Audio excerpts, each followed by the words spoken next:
Welcome, everybody, to a brand new episode of the Evil Safety News. I am your host, Mr. Aaron Iacino, the Director of Risk Management for IBC. And this is our podcast where we get to talk about anything and everything that has to do with risk. If it's a risk to a person at home, to a person on the job, to a kid at school, to an adult at school, to a people group, to a nation, to a state, if it's a risk, if it's a hazard to anybody, anywhere in the world, we're talking about it on this show. And this is episode 205. As always, everybody, please remember to like, rate, subscribe, share, and leave a positive review wherever you're listening to this from. And remember to go to YouTube now and actually watch this podcast. You can see us on the Aaron Iacino channel. Make sure you hit the subscribe button once you're there to get all the updates on the latest episodes as they come out. All right, everybody, I'm jumping right in, bringing in my guest, Mr. John Calvert. How you doing today, sir? I'm doing fantastic. How about yourself, sir? I'm doing well. It's warming up here in Iowa. And where are you calling it from? What state? I'm over here in Kansas, where I like to say that Kansas is not even fighting for spring right now. We've totally succumbed back to winter. But Yeah. no, we're supposed to warm up this weekend, so it'll be great. Yeah, every time I go to Kansas, I'm always jealous of your weather as an Iowan. You know, you guys seem to be just a little bit more mild. I mean, almost like a Denver, like a Colorado, you know. You Mhm. seem to not get as much snow, not get as cold. So, But we do where, get the wind. okay, all right. And do you know how far away you are from Omaha, Nebraska? From Omaha, I'm about 4 hours, I think, 3.5 hours. All right, so I'm another 90 miles north of Omaha, straight up 29. So Oh, okay, so we're pretty close. not too far. You should have just come in the studio today. You know, maybe next time I'll get that invite. And I'll meet you in person for sure. Yeah, we'll meet halfway somewhere. We'll do it on the road. All right, man. Well, I wanted to bring you in knowing that you're a subject matter expert in school safety, a school safety specialist. So I wanted to talk about school safety with you. Doing a Absolutely. doing a series on it. It's near and dear to my heart. Um, I grew up in Southern California, and I'm old. I'm 43. And even when I was in middle school, we had police, we had metal detectors, we had razor wire, we had security glass. It was like a little prison. There was a lot of gang violence and things like that. A lot of drug dealing, drug dealers coming onto the campus, and so I kind of grew up in a real high security school environment.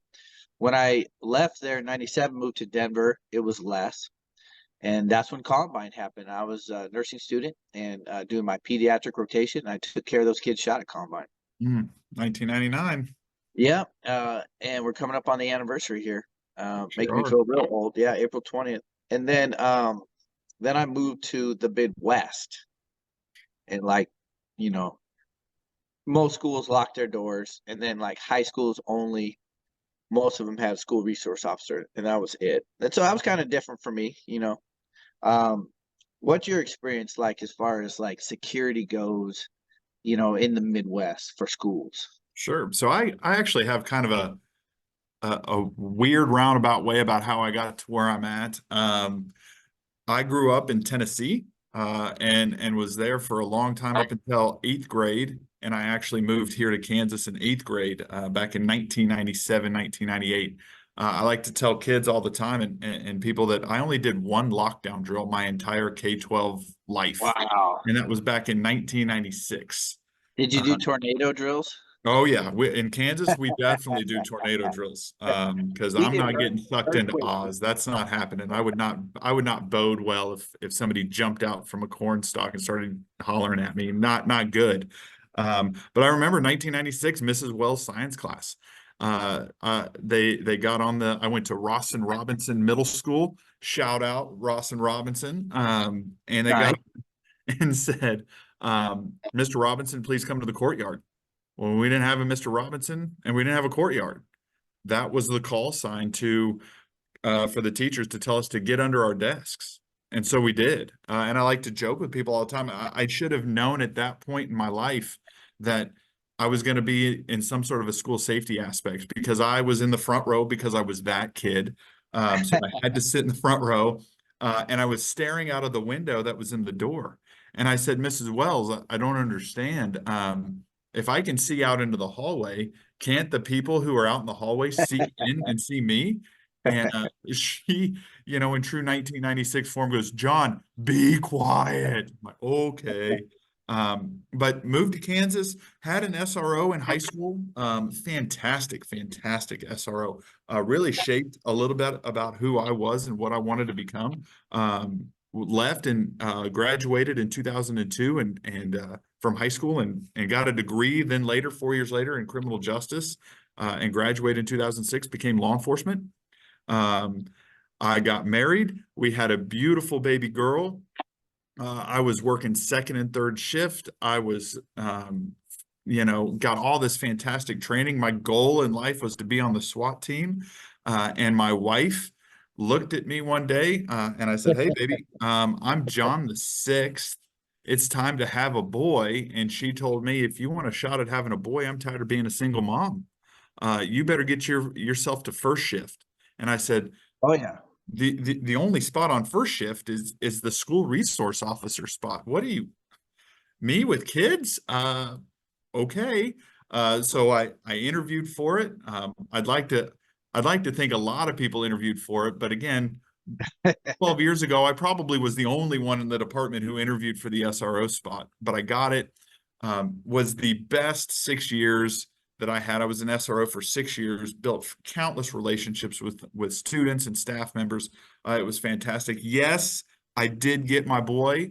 He is John the Seventh. Uh, Nice. if he has a boy and names him John, he will be John the Eighth, and I will call him the Ocho. It's gonna happen. But 5.5 years ago, I became a school safety specialist here in the state of Kansas.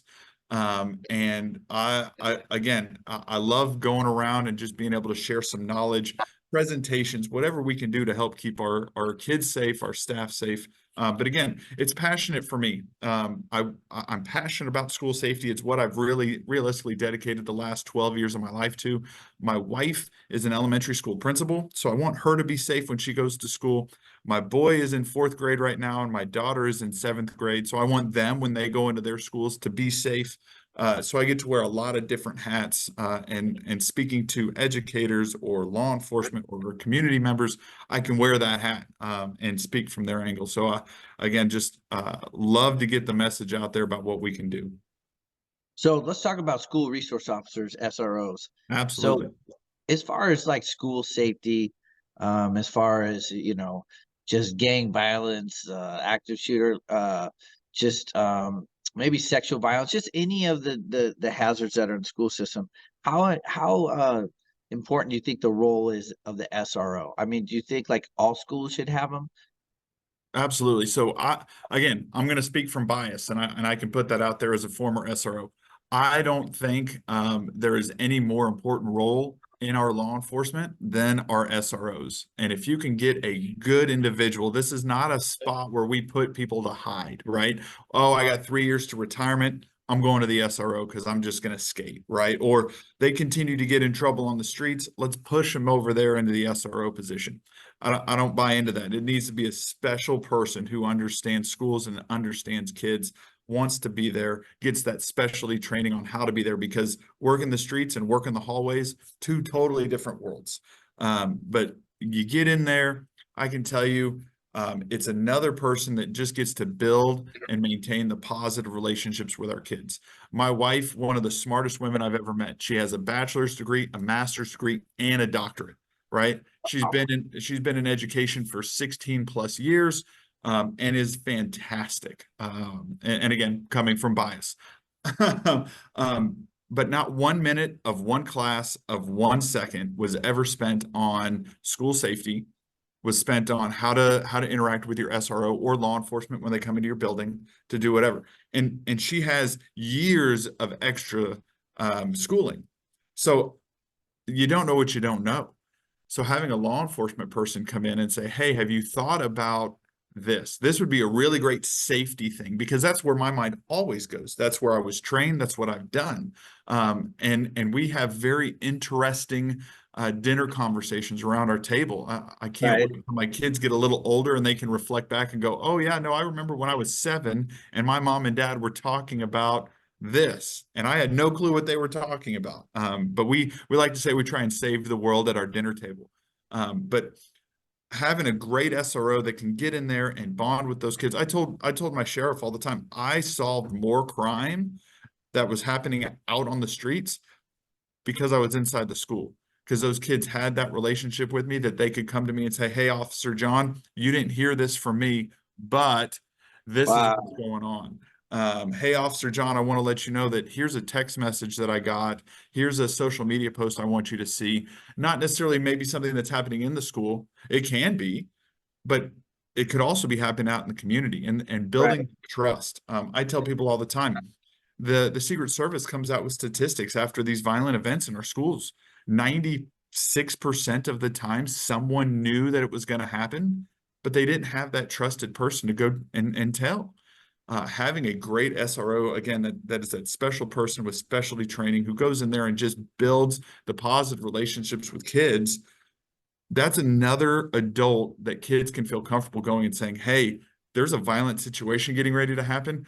Who do I turn to? I can go to my SRO because he's there to keep me safe and I trust them." And so I believe as a former SRO, the role there is invaluable. And yes, I believe that schools should have the SRO because it's just another adult that can get in there and build those relationships. And that's the number one thing we can do to keep our kids safe. What are some ways that SROs could be available for those discussions with kids without like other kids realizing, that I'm going to use their language that they're ratting on. Sure, You know? Yeah, I mean, sure. because you Nobody can't just wants to go be up a to you in snitch, the right? hallway. Yeah, you can't just go up to you in the hallway and start showing you your phone. I mean, that kid's Right. going to get dumped. So what I did, I had a school email address, right? And so you search on the thing, "Hey, what's Officer John's email?" Boom, it came up. I'd get emails. "Hey, Officer John, I need to talk to you." Great.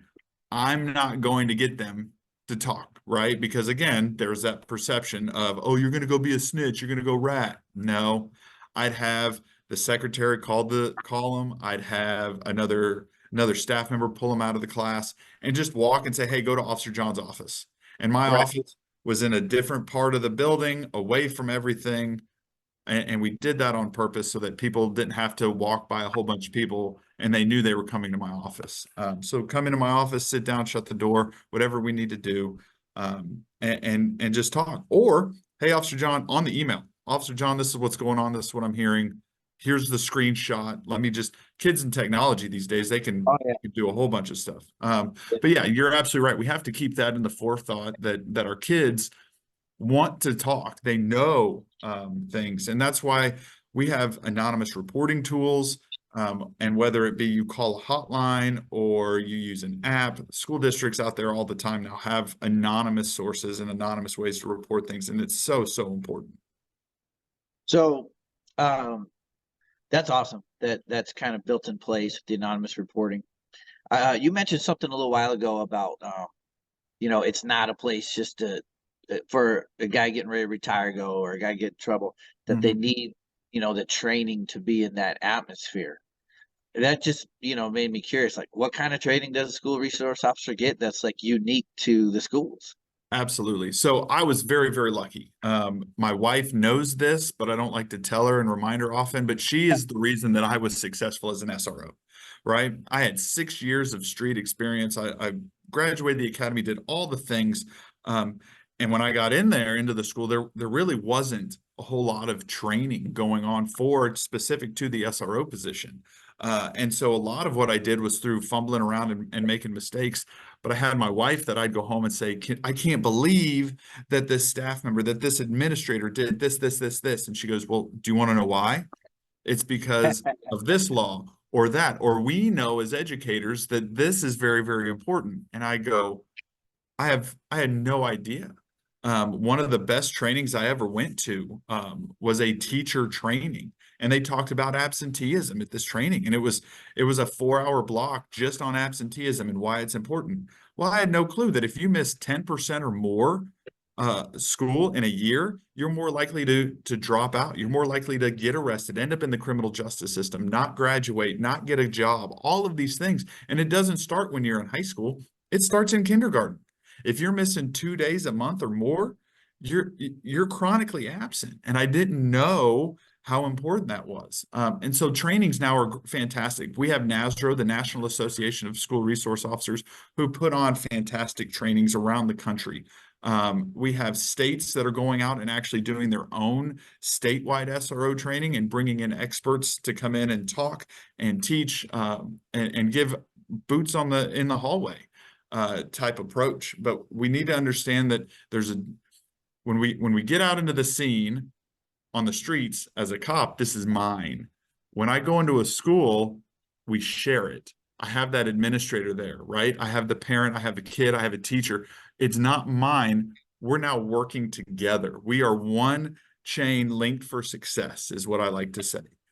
Because it's not about me. It's about us. And while we may have two kids, they're right in front of us. One may be very, very different than the other. And knowing the mental health crisis that's going on, knowing our kids and what might trigger them or what they might be going through. Again, as law enforcement, we have a very unique approach because we not only can see them in school, but we kind of know what's going on at home and what's behind the scenes. And so we can bring that into that as well. Yeah, and I think with, law enforcement experience, you're kind of used to asking those questions that are, a normal person would have a hard time asking. 6 years Absolutely. working on the streets, you could probably, just more comfortable asking kid, hey, what's going on at home? Just having that background where someone else might be a little hesitant to take it to that place. Absolutely. All right, so let's talk about school resource officers and where they're at. So is it still accurate to say that they're primarily in high schools only? So yeah, and it's here in Kansas, it's primarily high school, middle school, and then they'll have, if you go to this middle school, the SRO, if they have time, will go and feed into the elementary schools. I was very fortunate that when I was in SRO, I had all three buildings. I had elementary, middle, high school. I was very, very busy. And then my role expanded because as we know that when you do something well, they just continue to add on to it. So I not only went from one district to three districts. So I had K-12 in three districts at the same time. And so I was very, very busy, but I'm very fortunate because you get to watch the kids grow up, right? I had kids who were in like second grade who are now graduating, and I'm getting graduation announcements from these kids saying, "Hey, Officer John, we want you to come to our graduation." I'm like, "But you're in second grade. What are you talking about? I taught you the GREAT program in fourth grade. What do you mean you're graduating college? No, no, no, no, no." So again, you get to build those relationships way young. I'm a big fan that SROs, if we can, should be walking through that elementary school because I wanted the first interaction with law enforcement to be a positive one. Or one of the first ones, right? The one that I can control, I want it to be positive because so often law enforcement now is painted to be in this negative light. I want to stand out in front of the school and help direct traffic and just wave to people as they go by because this is what law enforcement community policing is all about. I am one of you. We are together. I went to all the after school events that I could. I went every football game, every basketball game. I made it a point to go to a wrestling meet, a baseball game, whatever it was. I tried to show up to at least one thing after school event for every kid. And that starts not only in the high school, but we got to get down and again start walking through those elementary schools so that we can build those relationships with kids. And I loved the fact that I would get kids coming from elementary school to middle school and they'd see me the first day of middle school and they go, "Officer John, you're here too?" And it's like, yeah, let's go. And sometimes, I mean, think about it. When you go from a middle school or from an elementary school to a middle school, that's a big change. And your body's going through a lot. You got hormones. And the one consistent thing that you have in your life is that your SRO is in the same building. Like, sure, here I am. Right. And again, building that positive relationship. It doesn't start in high school. If you can start it in elementary school, you're gold. Well, okay, so I'm seeing some points I didn't see before. I was thinking maybe, if funding wasn't an issue, if personnel shortage wasn't an issue, you have a SRO in every school. Every school just has its own, but I can see the merit, like what you're saying, where you're in the different ones and you've built a relationship at a young age, and now when it's maybe a little bit more high risk stuff going on, you already have that rapport, and so you could be more effective. So I could definitely see the merits in that. It would be kind of cool though if there was more. Do you think there's enough school resources officers out there? Do you? Oh no, I think we can always get more, and especially the good ones, right? And I know I was lucky. My district's averaged about 900 to 1,000 students, and in some districts, that's just the high school, right? Or that's a small high school in some districts. And so I think, especially if you can get one in the middle school, one in the high school, have that middle school one sit there and build those relationships, get into the elementary school, get them into the middle school, and then the amazing power that it has if that middle school SRO goes over to the high school and says, "Hey, everybody, this is my friend, Officer John. He does the same thing that I did," and give that handoff. The kids already trust you a little bit because you're friends with the great SRO they had in middle school, right? But I think absolutely, if that is something that we can do, is get those special people, and one of the first thing that goes is the SRO position if we don't have the people, if we don't have the funding. But we see that school districts really, really want it too, because school districts are creating their own police force. School districts are Wow. paying and partnering with our law enforcement to get an SRO into the building. We know that it's a big, big need. But we do have to have the personnel, and we have to have the right personnel, because I would rather have no SRO than a bad SRO. Right. And when I talk to SROs, that's my message. If you're here to skate through, if you're here to not do the work, don't be an SRO, because one bad SRO is going to damage everybody. And we've seen that from time to time with some national events where the SRO doesn't really do what they're supposed to do, and all of a sudden, all SROs are questioned. Right. And so I want the right people. It's not about just putting people in spots, but I want the right people there. And I think if we get the right people, they're invaluable. So let's talk about that for a minute. What is like the right characteristics you're looking for in an officer that you would, make them a good SRO? Sure. So energetic, they got to be out in the hallways. The only time I was in my office is when I was talking to a student or writing a report. I was always out in the hallways. I want somebody who is going to have grace and have feelings, right? And I think that's the big one, because in law enforcement, we compartmentalize and we are very hardened. Don't need to be that in school. I tell you, I cried one time. I shed a tear. I was having a rough morning. My own kids were very, very little, and my boy was up screaming half the night, and I'm tired. And I get to work, and I really just want to go home and sleep. And I was high-fiving the elementary school kids as they came in, and a girl handed me a flower and said, Okay. "Hey, Officer John, I'm glad you're here," and gave me a high five. And I just a couple tears, and I was like, how did this kid know this is what I needed, right? If I was having Right. a rough day, I always went to that elementary school, because they gave me the high fives and the one-arm hugs, because they love you just because you're you, right? But showing that emotion and showing that you're human, going to the high school and joking with the kids, but then like, if something's going on, like genuinely caring about their well-being, showing them grace and forgiveness. It's not the school to prison pipeline, right? I work 10 times harder getting the kids out of trouble than I did getting them in trouble, right? Understanding that there are some things that, if you are doing things at school, it's mandatory, and we don't play around. But on the back end, I can call the county attorney and talk to them about, hey, this really is a good kid. Can we do diversion? Can we put in some community service? How can we help? And that's things people don't see that happen all the time. And I didn't come up with that idea on my own. That was told to me by another SRO. Hey, when you do this, you need to be fighting for that kid behind the scenes. And people don't see that. They say, Wow. oh, kid gets arrested and it's the cop's fault, it's the SRO's fault. If we didn't have the Yeah. SRO, no, no, no. Because the story I like to tell too is my first year I was at a basketball game and I was like, why are people getting so uptight? Why are people screaming and yelling? Like, who cares? It's a basketball game. Let's have fun. My 5 year as an SRO, I'm like, what are you talking about? That was a foul. I care about that kid, right? Like, that's my kid. And that's truly how we got to morph, and that's how we got to see them. I still have kiddos. I see kiddos out all the time, and I call them my kiddos. I have 2 kids, I have 2 children, but I have thousands of kiddos, right? Because they're mine and I care about them and I love them and there's nothing they can do about it. Whether they're great, whether they mess up. And let's be honest, as kids, we all messed up.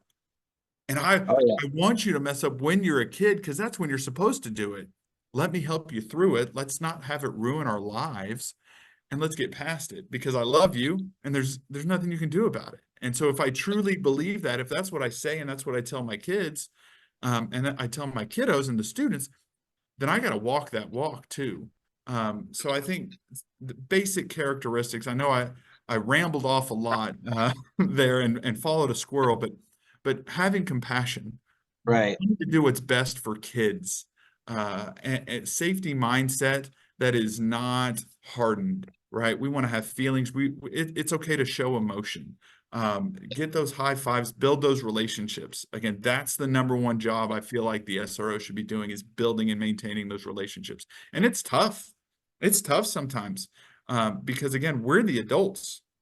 So if I arrest a kid that I really care about and I have a relationship with, that relationship is fractured a little bit. And it's Right. not on that kid to come to me to rebuild that relationship. They're a kid. I'm the adult. It's time for me to be the adult. And so I have to bridge that. I have to reach out. I have to put the olive branch and go, hey, I'm ready to rebuild this because it's time to maintain this positive relationship that we have. And sometimes it works and sometimes it doesn't. But I think again, just somebody who's ready to go in there and do what's best for kids. I got a few characteristics that were coming to mind while you were talking. I worked in adolescent psych for 10 years, the lock psych Oh, wards. there you go. And I love working with the kids, 12 to 18. I didn't like doing adult psych too much, but the kids psych unit, that was where I wanted to be. Video games and snacks and basketball. And Yes. yeah, I had to pass out a couple meds as a nurse and do some one-on-ones and stuff, lead a couple groups, but it was just a blast with the kids. But I noticed, some people didn't make it with the kids because the kids were honest or just mean. Yep. They say, "Hey, Aaron, you're bald." Yep, yep. Hey, Aaron, you got a crooked nose. Yep, been broke 4 times. You want to hear the stories? Like when you're kind of secure, I think it helps. But have you seen that with officers that are maybe Oh, just anybody insecure and the kids are just a little too real or raw or mean and they just can't handle absolutely. Kids are going to joke with you, right? Like, hey, let's not forget that we're cops. And so what's the one thing with cops? Donuts. it? And I bought into that. If you don't buy into the stereotypes and you can't laugh at yourself, why be here, right? Um, we would have if there's one thing about schools you don't know, I'll break it to you. There is a food day every week. Every week there's a food day for something, whether we're celebrating birthdays, a holiday. It's a Wednesday. Let's do food day. And so whether it's Italian, whether it's hamburgers, whatever it is that day, what did I always bring? Donuts. That was my contribution to the potluck, and everybody thought it was hilarious, right? But Right. kids would bring me donuts. Hey, Officer John, you want a donut? Ha ha ha ha ha. Listen, there's 2 types of people in this world: those who love donuts and liars, because Yes. everybody loves donuts. But I would, and again, it gives you the opportunity. You want to hear the story about why cops and donuts are a thing? What businesses were open at 3 o'clock in the morning, right? None, except for the donut shop because they had to get the donuts ready. And what businesses were getting robbed at 3 o'clock in the morning? Donut shops. So how do you get the cops there? We're going to give you discounts on donuts. We'll give you free donuts. And there's nothing better than a donut right off the conveyor belt. Nothing Oh better. man. Um, Yeah. and so there's a little education, but you laugh about it and you're like, yeah, okay. Oh, cops and pigs, pig, pig, pig. You know what I was for Halloween? Because again, I want to be a part of the school climate and culture. I want to be a part of the school climate and culture. Well, I got to wear a costume that I can easily take off because at any point in time, I might have to go law enforcement mode. I would literally walk into the high school on Halloween and wrap myself in a blanket. And they would get it and they, oh, Officer John's a pig in a blanket. Ha ha ha ha ha. I'd go to the middle school or the elementary school and I had a pig nose. I'd put a pig nose on and wrap myself in a blanket.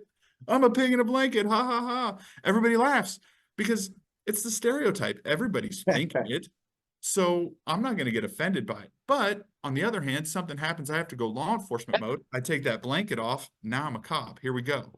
Um, and so it's about buying into that, not taking ourselves so serious that we can't have fun. Right. Um, Right. because that's what kids do. Kids have all the time in the world to figure out what buttons to press. And whether it's Yeah. with us as law enforcement, with staff, with educators, with parents, what buttons can I push to get them through the roof? Whatevs. This is nothing. This is fun for me, right? You want to call me a pig? Great. Let's talk about it because it's funny. And yeah, so a lot letting that stuff slide off your back because they'll do it. And once they figure out that that's the button, they will Oh push it. yeah. Yeah. Yeah. And they'll walk the line because they know you can't do anything to them for that level of Right. something. And so they'll keep going. Another thing that I was thinking about besides, insecurities, as a characteristic, and this is a tough one. And I think you were alluding to it earlier. You were mentioning that some bad SROs had put everybody into question because there has been some that made some tactical errors, with active shootings. But I think a characteristic, and this has to be of all cops, though. Sure. I don't think it's particular to the a school resource officer, but running towards a gunman. Hmm. Now that's all cops. You would think mentality wise, signed up for that. Um, so definitely, I could see your point of like somebody shouldn't go there to who's retiring because they're probably not into running towards the shooter. So you probably still got to weigh that as a characteristic, right? Someone that's still willing to like, mama bear rising up, not today, not my kids, and just run towards that shooter. How do you like assess that? Because everybody probably says they will, and maybe everybody thinks they will, but that would be a tough one to assess if I was like Yeah. And doing that's interview, tough because you really truly don't know what you're going to do until you're put in that situation, right? right? Like I remember being 22 years old and going, "Oh yeah, I'd run towards anything. Sure, no big deal." And now at 40, I'm like, my knee hurts, my back. I wake up with back pain now. I might not be as quick. But again, if we're building that relationship with those kids, those are my kids. You're not going to shoot my kids, not when I'm standing here. I'm going and that adrenaline dump's gonna hit and I'm gonna run faster than fast and watch me because they're my kids. And I think that's when I interview and I talk to SROs and I interview for positions, that's one of the things I listen for. How do you describe staff members? How do you describe kids? Do you talk to them about being a student, or do you talk to them about being my kids? The words that we use, right? They mean something. But I think absolutely, I tell SROs, if you're not willing to run towards the sound of gunfire and take bullets off of the kids and towards you, don't be an SRO, right? Don't do it. Now, we say this and we talk about this, and I feel like it's also very, very important to say that our schools are very safe.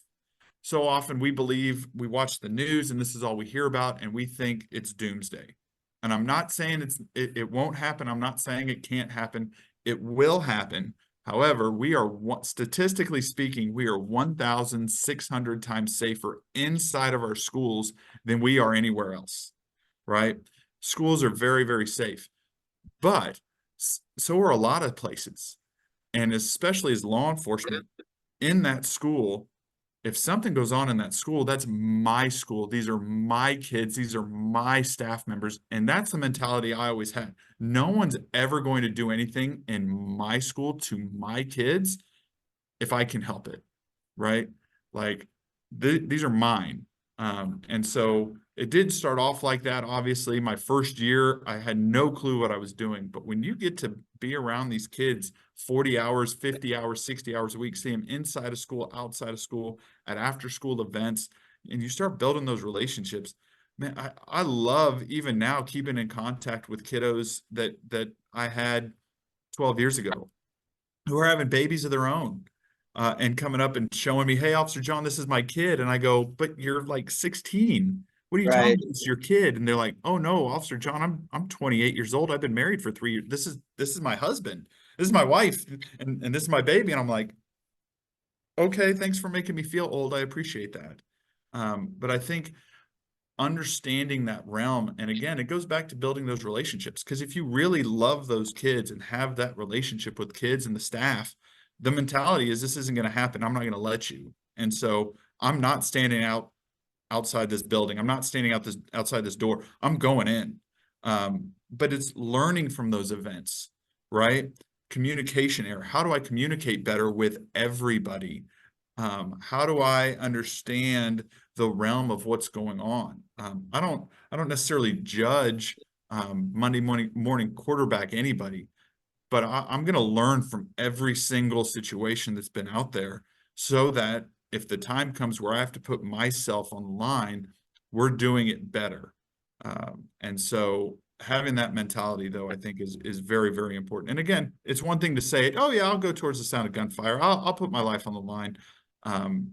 But it starts with the mind, and we know it, especially in law enforcement, that our bodies won't go anywhere that our mind hasn't.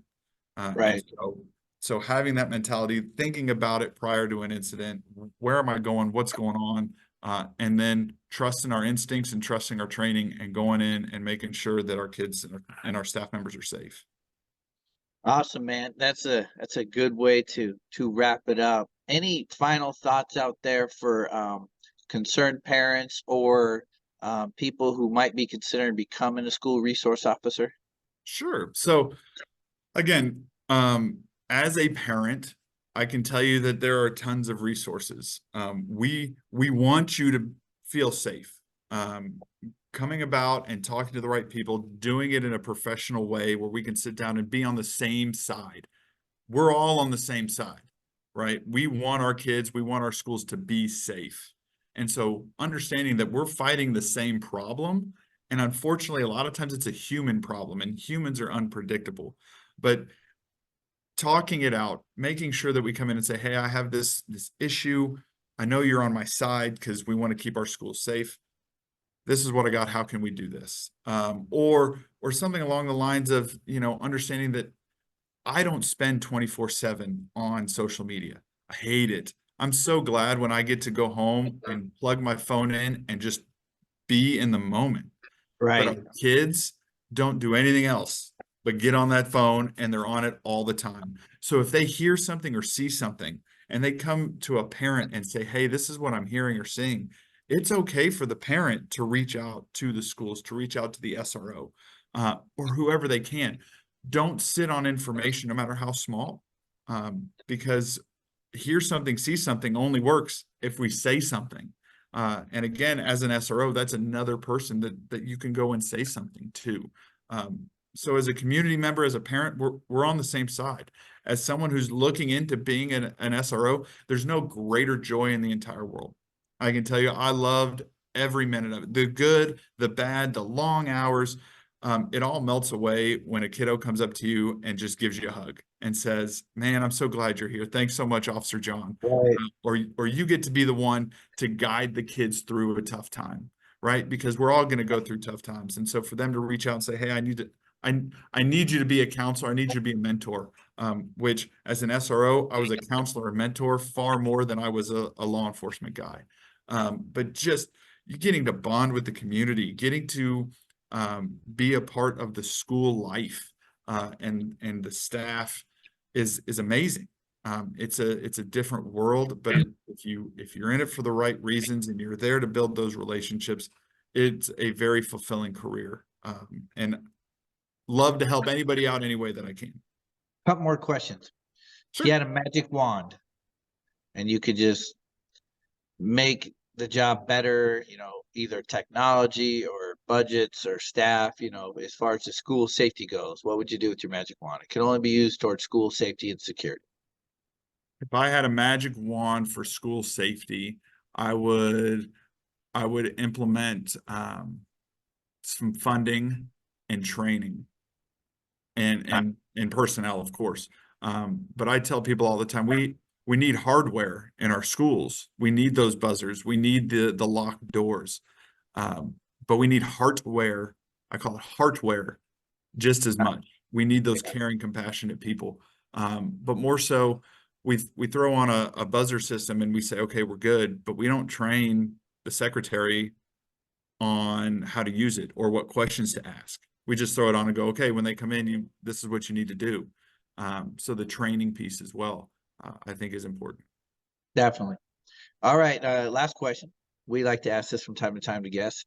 Do you have any idea why we named our show the Evil Safety Dudes? I don't. Do you want me to venture a guess? Yeah, yes, please. It's always fun. Evil safety dudes. Because safety, I'm following this squirrel big time. Get ready for this answer. Safety, when I go and I talk to people about safety, it's nothing but an inconvenience, right? Right. When I tell you you need to lock your doors, or I tell you got to do this with your cameras or whatever, but this is Yeah. the way we've always done it. So bringing safety into things is sometimes viewed as evil because it's different. It's going against the flow. So yes, so evil safety dudes. All right, you nailed it. You are an evil safety dude, by the way. You may not have known it, but you are an evil safety dude. So, I so appreciate it. I empathize with you. I understand your fight, and I know that safety and security, for the most part, other than the little girl with the flower from time to time, they're thankless jobs. So I just want to thank you for what you're doing, your dedication, your service to the community, to kids who become adults, to society. So I just appreciate what you do and keep fighting the good fight, brother. I appreciate you, and thanks so much for inviting me on the podcast. I appreciate it. All right, everybody. I hope you enjoyed today's show, and as always, stay safe.